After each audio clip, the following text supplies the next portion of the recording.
الحمد لله رب العالمين والصلاة والسلام على أشرف الأنبياء وإمام المرسلين نبينا وقدوتنا محمد بن عبد الله الأمين وعلى آله وصحبه الغر الميامين ومن تبعهم وتابعيهم بإحسان إلى يوم الدين. أما بعد، رب اشرح لي صدري ويسر لي أمري واحلل عقدة من لساني يفقه قولي. رب زدني علما سبحانك لا علم لنا إلا ما علمتنا إنك أنت العليم الحكيم. يا معلم إبراهيم علمني كما علمته ويا مفهم سليمان فهمني كما فهمته. اللهم لا سهل إلا ما جعلته سهلا وأنت تجعل الحزن إذا شئت سهلا. متن طحاویہ کے نئے درس میں آپ تمام مشاہدین کا اور سامعین کا دونوں پلیٹ فارموں پر خیر مقدم ہے، زوم پر بھی اور ٹیلی گرام پر بھی، اور آپ تمام لوگوں کو اہلا و سہلا و مرحبا اور خوش آمدید کہتا ہوں۔ اللہ رب العالمین ان مجلسوں کو مبارک بنائے اور اللہ رب العالمین ان مجلسوں کو کل قیامت کے دن ہماری نجات کا ذریعہ بنائے، اس دنیا میں معرفت کا ذریعہ بنائے اور آخرت میں نجات کا ذریعہ بنائے۔ آج کا درس کل جو گفتگو شروع ہوئی تھی، جو موضوع شروع ہوا تھا، اسی موضوع کا تتمہ ہوگا، یعنی لوح محفوظ اور قلم کے حوالے سے ہماری گفتگو ہوئی تھی اور عرش اور کرسی کے بارے میں گفتگو باقی تھی۔ یہ بھی عقیدے کا بہت اہم جز ہے اور اس کے حوالے سے آج کے درس میں انشاءاللہ گفتگو کی جائے گی، اور اس طریقے سے آج کے درس میں انشاءاللہ لوح محفوظ، قلم اور عرش اور کرسی، ان چاروں پر گفتگو آج انشاءاللہ مکمل ہو جائے گی۔ لوح محفوظ اور قلم پر گفتگو کل ہوئی اور عرش اور کرسی پر انشاءاللہ آج کے درس میں ہوگی گفتگو۔ تو اس سے پہلے کہ میں درس شروع کروں، میں چاہوں گا کہ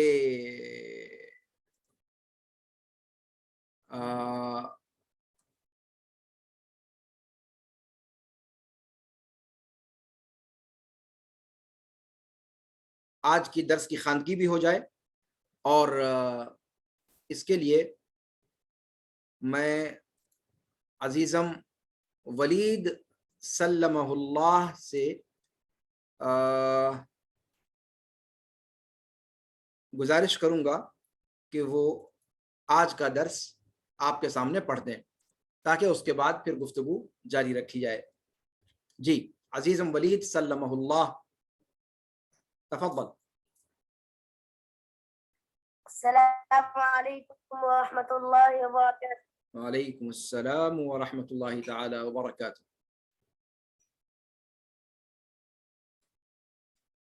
بسم اللہ الرحمن الرحیم۔ قال الامام الطحاوی رحمہ تعالی: وَنُؤْمِنُ بِاللَّوْحِ وَالْقَلَمِ وَجَمِيعُ لا مَا لا فِيهِ خلاص، قَدْ رُقِمَ انتہینا فَلَوْ منه، اجْتَمَعَ الْخَلْقُ انتہینا منه كُلُّهُمْ یا ولید من العرش والعرش والکرسی حق۔ العرش والكرسي حق كما بين الله تعالى في كتابه، وهو جل جلاله مستغن عن العرش وما دونه، محيط بكل شيء وفوقه، وقد أعجز عن الإحاطة خلقه۔ حسبک۔ جی یہ تین فقرے جو امام طحاوی رحمہ اللہ کے متن سے آپ کے سامنے پڑھے گئے، ان تین فقروں پر گفتگو باقی رہ گئی تھی کل پڑھے ہوئے حصے سے، تو آج کی گفتگو انشاءاللہ ان تین فقروں پر منحصر رہے گی، اور انہی تینوں فقروں پر آج انشاءاللہ گفتگو کی جائے گی۔ پر گفتگو کے اہم پوائنٹس کیا ہوں گے وہ بھی آپ کے سامنے میں پہلے شیئر کر دوں تاکہ آپ کے سامنے ذہن و دماغ میں رہے کہ ہم اس پر کس اعتبار سے اور کیا بات چیت کرنا چاہتے ہیں.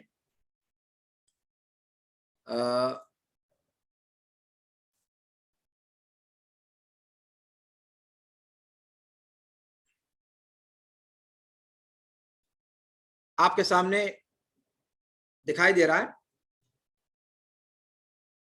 یہ ہیں رؤوس الاقلام 22ویں درس کے.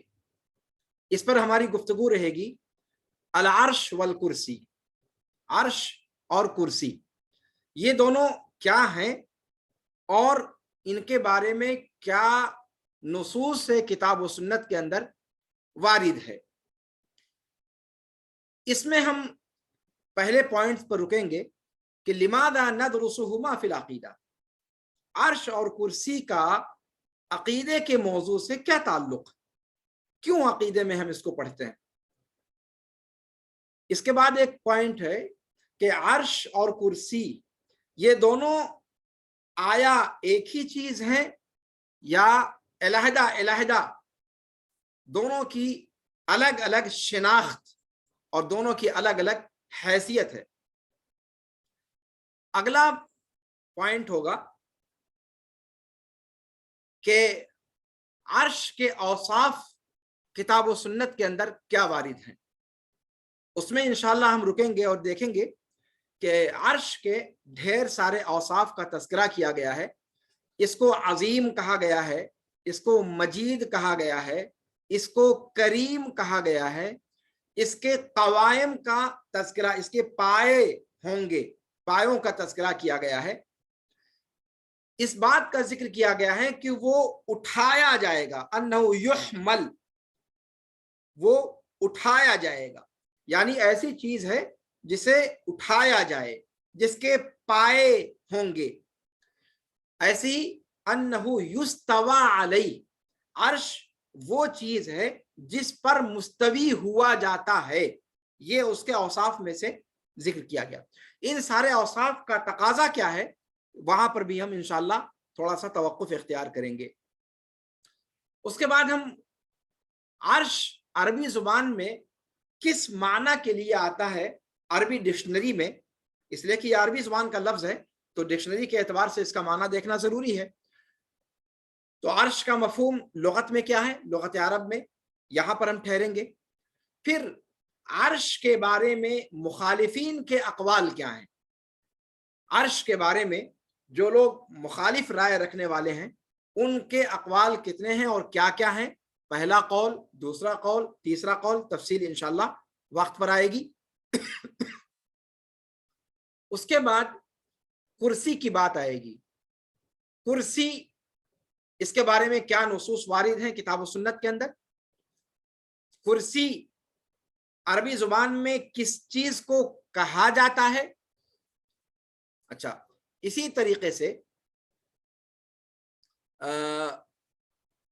یہاں پر ایک پوائنٹ اور یہاں پر ذکر کریں گے انشاءاللہ کہ عرش اور کرسی، جیسا کہ اس سے پہلے میں نے ذکر کیا، اس کو یہاں دہرا نہیں رہا ہوں کہ کرسی کیا عرش کے معنی میں ہے یا علیحدہ اس کی کوئی شناخت اور کوئی ذات اس کی ہے.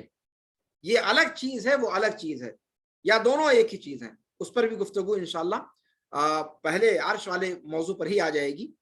تو کرسی کے تحت انشاءاللہ اس چیز کو بھی ذہن میں رکھیں.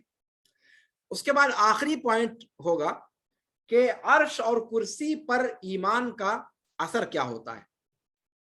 عرش اور کرسی پر ایمان کا اثر کیا ہوتا ہے، کیوں اس کو عقیدے کے اندر پڑھتے ہیں اور عقیدے میں اس کو پڑھنے سے اس کا اثر کیا ہوتا ہے، اس پر گفتگو ہماری انشاءاللہ رہے گی. اچھا، اس کے بعد جو امام طحاوی نے کہا کہ یہ ساری تفصیلات امام طحاوی کے اس قول کی تشریح میں ہوں گے کہ والعرش والکرسی حق. امام طحاوی تو 3 لفظ کہہ کر کے چھٹی پا گئے، لیکن ہم اتنی آسانی سے چھٹی نہیں پا سکتے، اس لیے کہ امام طحاوی نے جس اسٹینڈرڈ کے لوگوں کے لیے یہ بات کہی ہے ان کے لیے اتنا سمجھنا کافی ہے، لیکن ہم اور آپ ان 3 لفظوں میں وہ ساری داستان نہیں سمجھ سکتے جب تک اس کی تفصیل نہ بتائی جائے. اس کے بعد ہمارا اگلا پڑاؤ ہوگا ان کے اگلے جملے وَهُوَ مُسْتَغْنٍ عَنِ الْعَرْشِ وَمَا دُونَهُ. کہ اللہ رب العالمین عرش سے مستغنی ہے اور جو کچھ اس کے علاوہ ہے. اور پھر اس کے بعد امام طحاوی کا آخری فقرہ محیط بکل شیء وفوقہ، ترجمہ کل کے درس میں کیا جا چکا ہے ان تینوں فقروں کا، کہ محیط بکل شیء، اللہ رب العالمین ہر چیز کا احاطہ کیے ہوئے ہے اور ہر چیز سے اوپر ہے.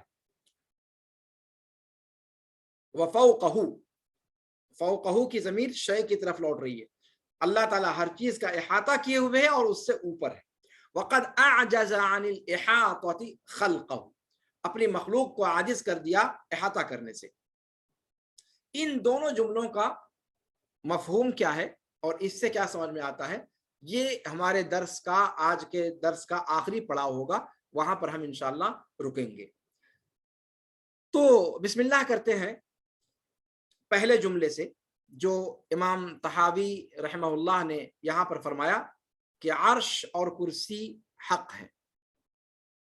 عرش اور کرسی حق ہے، کیا معنی ہوا کہ عرش اور کرسی یہ دونوں ثابت ہیں، جیسے لوح و قلم کے بارے میں کہا ویسے عرش و کرسی کے بارے میں حق ہیں، یعنی ثابت ہیں، موجود ہیں، جو بھی آپ کہہ لیں جی. اور عرش کسے کہا جاتا ہے عام طور پر، ابھی اس کی لغت کی جو دلالت ہے وہ تو ہم ذکر کریں گے انشاءاللہ، لیکن عام طور پر لغت میں کس کو بولا جاتا ہے، بادشاہ کے تخت کو کہا جاتا ہے، سریر الملک یا سریر الملک. ٹھیک ہے، لغت کے اعتبار سے اس کو اس معنی پر بولا جاتا ہے. جی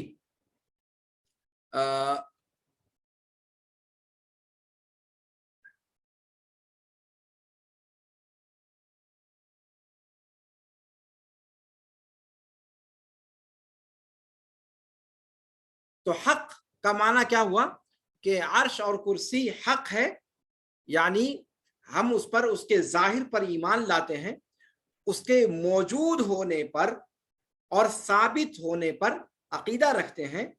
یہ اس کا مفہوم ہوا. میں رؤوس الاقلام کو آپ کے سامنے شیئر کرتا ہوں، وہ زیادہ شاید آپ کے لیے مفید ہو، اس لیے کہ اس میں پوائنٹس جہاں پر ہم رکیں گے وہ آپ کے سامنے رہیں گے تو سمجھنے میں آسانی ہوگی. جی اسی کی ترتیب سے ہم آگے بڑھیں گے تو اسی پر گفتگو ہوگی. پہلا جز ہے کہ لماذا ندرسہما فی العقیدہ، عقیدے میں ہم اسے پڑھتے کیوں ہیں.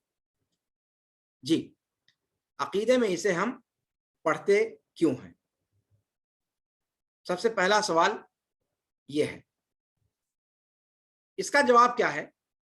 کہتے ہیں اس کا جواب یہ ہے کہ عقیدے میں ہم اس لیے پڑھتے ہیں اس کو کہ اہل بدعت اہل سنت والجماعت کے خلاف گئے ہیں عرش و کرسی کے مسئلے میں.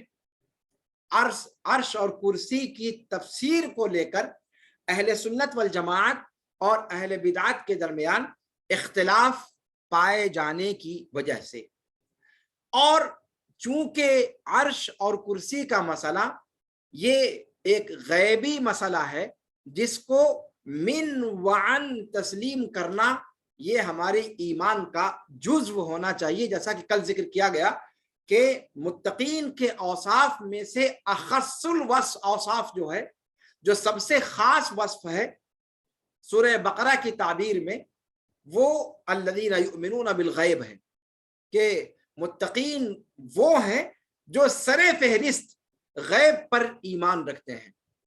اور چونکہ اہل بدعت نے عرش اور کرسی جو ایک غیبی مسئلہ ہے، اس کے بارے میں جو ظاہر دلالت اس کی ہے عربی زبان و ادب کے حوالے سے، اس دلالت میں اختلاف کیا، اور ان کے اختلاف کرنے کی وجہ سے عقیدے میں ہم نے اس کو داخل کیا، یا سلف نے اس کو داخل کیا، اس لیے کہ اس کا پڑھنا ضروری ہے.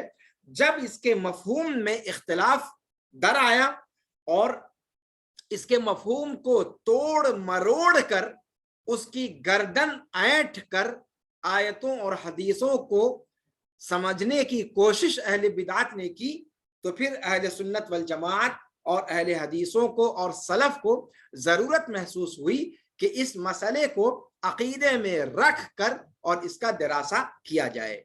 اس وجہ سے عرش اور کرسی کے مسئلے کو عقیدے میں ہم اور آپ پڑھتے ہیں. جی میرا خیال ہے کہ اس پوائنٹ کا جواب دے دیا گیا.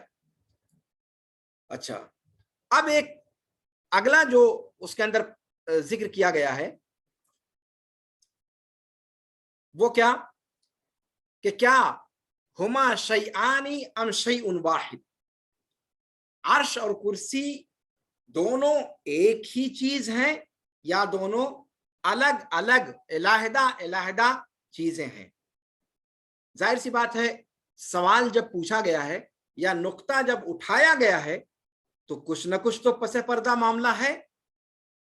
ظاہر سی بات ہے یہ سوال ہی تب اٹھا جب کچھ ایسے کہنے والے عاقبت نااندیش اہل باطل سامنے آئے جنہوں نے دونوں کو کہا کہ ایک ہی معنی پر دلالت کرتے ہیں.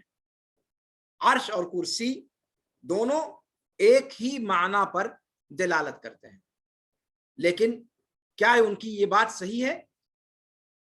کہتے ہیں کہ نہیں، یہ بات درست نہیں ہے. یہاں پر اجمالاً ذکر کر رہے ہیں ہم، اور انشاءاللہ آگے ابھی اس کی تفصیل آئے گی کہ کیوں یہ الگ الگ چیزیں ہیں اور کیسے الگ الگ چیزیں ہیں. جی تو یہاں اتنا سمجھ لیا جائے کہ عرش الگ چیز ہے اور کرسی الگ چیز ہے، اور دونوں کے دونوں حق ہیں، ثابت ہیں. اللہ رب العالمین کے لیے اس کو ہم ثابت کریں گے. جی اب آئیے اگلے پڑاؤ پر کہ عرش کسے کہتے ہیں اور عرش کے بارے میں کسے کہتے ہیں اس کو ہم بعد میں دیکھیں گے. پہلی بات یہ کہ عرش کے بارے میں قرآن و سنت میں آیا کیا ہے. کہتے ہیں کہ عرش کے بارے میں قرآن کریم نے فرمایا ان ربکم اللہ الذی خلق السماوات والارض فی ستۃ ایام ثم استوى علی العرش. ڈھیر ساری قرآن کی آیات آئی ہوئی ہیں جس میں عرش کا تذکرہ کیا گیا ہے، اور اسی وجہ سے اہل سنت والجماعت کا عقیدہ ہے کہ عرش کو ہم تسلیم کرتے ہیں، اس پر ایمان لاتے ہیں. اللہ رب العالمین کے لیے عرش کو اور کرسی کو ثابت مانتے ہیں. عرش کو ثابت مانتے ہیں، یہ آیات ہیں جو ثابت کرتے ہیں اللہ رب العالمین کے لیے عرش کو.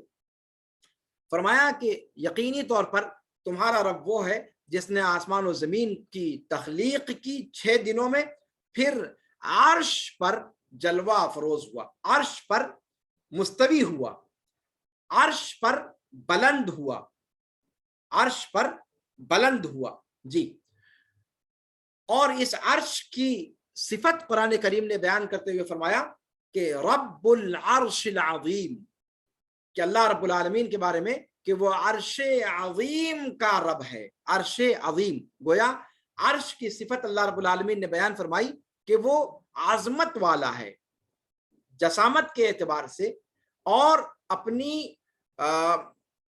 خوبصورتی کی وجہ سے، اپنے حسن و جمال کی وجہ سے، اپنی رونق کی وجہ سے، اپنے ایک بہت ہی عظیم الجثہ اور عظیم الحیات ہونے کی وجہ سے. اس کی تفصیل ابھی آگے آئے گی کہ عرش کا جو حجم ہے وہ کیا ہے. تو اپنے حجم کے اعتبار سے، ہر اعتبار سے وہ عظمت کا حامل ہے. قرآن نے اس کو عظیم سے اس کی صفت بیان کی ہے. قرآن نے یا سنت نبویہ کے اندر اس کا وصف مجید بھی ذکر کیا گیا ہے. اسی طریقے سے اللہ رب العالمین کے عرش کی صفت یہ بیان کی گئی ہے کہ وہ فرشتوں کے ذریعے سے اٹھایا گیا ہے. الذین یحملون العرش ومن حولہ، یحملون العرش، کچھ فرشتے ہیں جو حملۃ العرش ہیں، عرش کو تھامے ہوئے ہیں، عرش کو اٹھائے ہوئے ہیں. اچھا اسی طریقے سے عرش، اس پر اللہ رب العالمین بلند ہوا، اس کا ذکر بھی آیات کے اندر آیا ہے. اچھا اسی طریقے سے قرآن کریم نے اس کو کریم کے وصف سے بھی یاد کیا ہے. کریم، عرش کریم کہا گیا. جی جیسے اللہ کے رسول صلی اللہ علیہ وسلم کی حدیث شریف کے اندر آیا ہے، دعائے کرب کے اندر عرش کریم کہا ہے عرش کو. جی احادیث کے اندر عرش کی کچھ اور صفات بھی آئی ہیں. اللہ کے رسول صلی اللہ علیہ وسلم کی وہ روایت جس میں آپ صلی اللہ علیہ وسلم نے مناظر کو بیان کیا ہے بعث کے، اس میں آپ صلی اللہ علیہ وسلم نے فرمایا یصعق الناس فاکون اول من یفیق فاذا بموسى باطش بقائمة من قوائم العرش او قال آخذ بقائمة من قوائم العرش، کہ یصعق الناس، لوگ مدہوش ہو جائیں گے جی، اور پہلا شخص میں ہوں گا جو ہوش میں آئے گا. تو میں دیکھوں گا کہ موسیٰ علیہ وعلی نبینا الصلاۃ والتسلیم عرش کے ستونوں میں سے ایک ستون کو تھامے ہوئے ہوں گے. اس کا مطلب اللہ کے رسول صلی اللہ علیہ وسلم کی اس روایت کے اندر عرش کے لیے قوائم کا بھی اس بات کیا گیا ہے، اور یہ روایت صحیح ہے، یہ روایت صحیح ہے. جی اور بتایا کہ قرآن یہ عرش کا وصف کریم بھی ذکر کیا گیا ہے. اور کریم کسے کہا جاتا ہے؟ کریم عربی زبان میں بہت وسیع معنی پر دلالت کرنے والا لفظ ہے. کسی بھی چیز کو جو اپنی جنس میں فائق ہو جائے اس کو کریم کہا جاتا ہے، اس کو کریم کہا جاتا ہے. عربی زبان میں جود و سخا کرنے والے کو بھی کریم کہا جاتا ہے. اس لیے کریم کہا جاتا ہے کہ وہ بنی نوع انسان اپنے جنس کے جو دوسرے انسان ہیں ان سے وہ ممتاز ہو گیا، وہ فائق ہو گیا، خرچ کر کے لوگوں کی کو داد و دہش کر کے، تو اس کو اس کی فوقیت کی بنیاد پر کریم کہا جاتا ہے. جود و سخا میں وہ ممتاز ہونے کی وجہ سے اپنے ہم جنسوں سے اس کا قد اونچا ہو گیا، اس لیے اس کو کریم کہا گیا. عرش کو جب کریم کہا گیا تو عرش کریم کہنے کا مطلب کیا ہوا کہ عرش کے جنس کی جتنی چیزوں کا، جتنے عروش کا آپ تصور کر سکتے ہیں اس دنیا کے اندر، ان تمام عرش کے جنس کی جتنی بھی شکلیں آپ کے ذہن میں آ سکتی ہیں، ان تمام عروش کے مقابلے میں اللہ رب العالمین کا عرش سب سے فائق، سب سے برتر، سب سے عظیم اور سب سے برتر و بالا ہے. اس اعتبار سے اللہ رب العالمین کے عرش کی صفت کریم ذکر کی گئی ہے. اچھا، اس کی عظمت کا آپ اندازہ لگائیں کہ اللہ کے رسول صلی اللہ علیہ وسلم نے صحیح روایت میں فرمایا کہ مثل السماوات السبع للعرش كمثل حلقة القيت في فلاة ومثل الكرسي للعرش كذلك. ساتوں آسمانوں کی مثال عرش کے بالمقابل ایسے ہی ہے جیسے کوئی رنگ کسی چٹیل میدان میں، کشادہ چٹیل تا حد نگاہ، جو وسیع صحرا، اس کے اندر کوئی انگوٹھی پھینک دی جائے. اچھا، اور کرسی کی مثال عرش کے بالمقابل ایسے ہی ہے. یعنی عرش کی مثال ساتوں آسمانوں کے بالمقابل عرش کی مثال ایسے ہی ہے جیسے ایک انگوٹھی جو چٹیل میدان تا حد نگاہ پھیلے ہوئے صحرا میں پھینک دیا گیا. یعنی یہ ساتوں آسمان کی حقیقت ایک رنگ کی طرح سے ہے، اور عرش جو ہے وہ ایک وسیع و عریض جس کا کوئی اور چھور نہیں ہے، اس صحرا کی مانند ہے، اور ساتوں آسمان اس کے بالمقابل ایک انگوٹھی کی مانند ہے. اور کرسی کی مثال عرش کے بالمقابل ایسے ہی ہے. یعنی عرش کی کشادگی اور کرسی اس کے مقابلے میں ایسے ہی ہے جیسے کوئی رنگ جو چٹیل میدان میں پھینک دی جائے.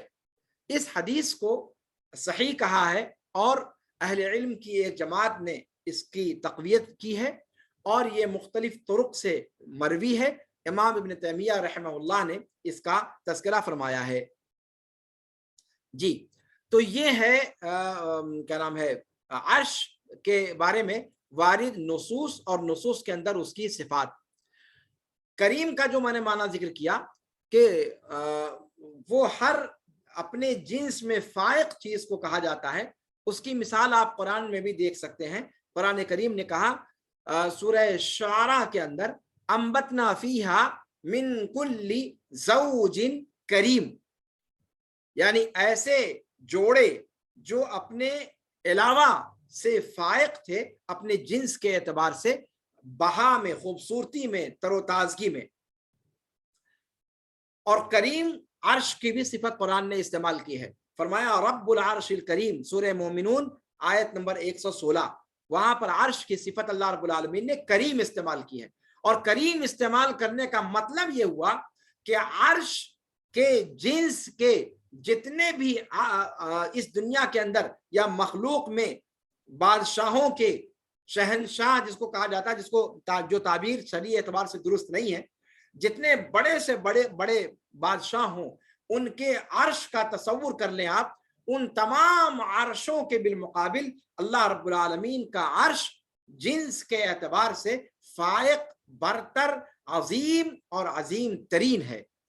اس اعتبار سے اللہ رب العالمین کے عرش کا وصف عرش الکریم ذکر کیا گیا ہے.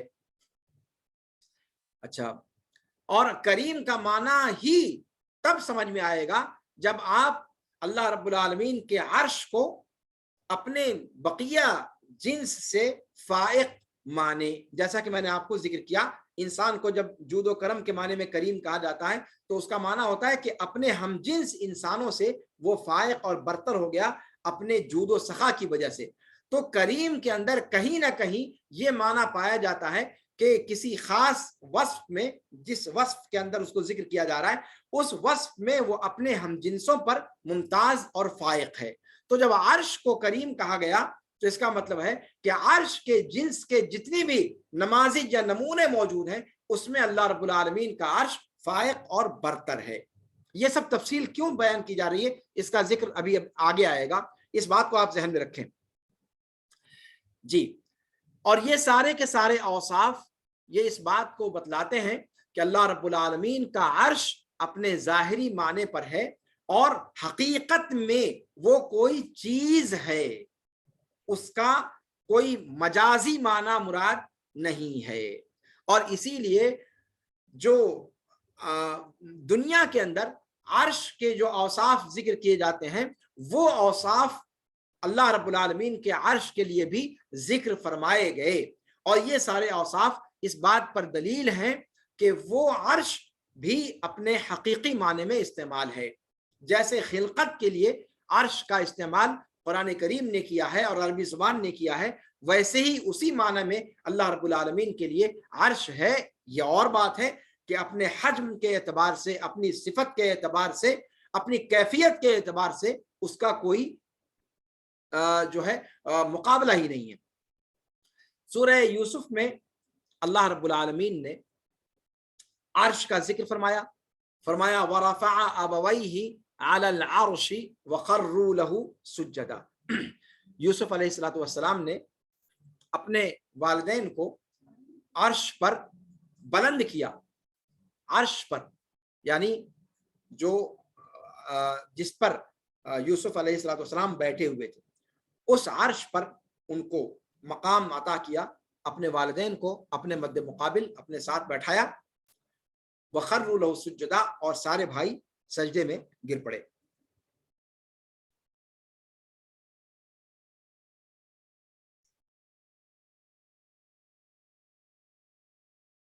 اچھا، اسی طریقے سے قرآن کریم نے بلقیس کے لیے عرش کا ذکر فرمایا ہے.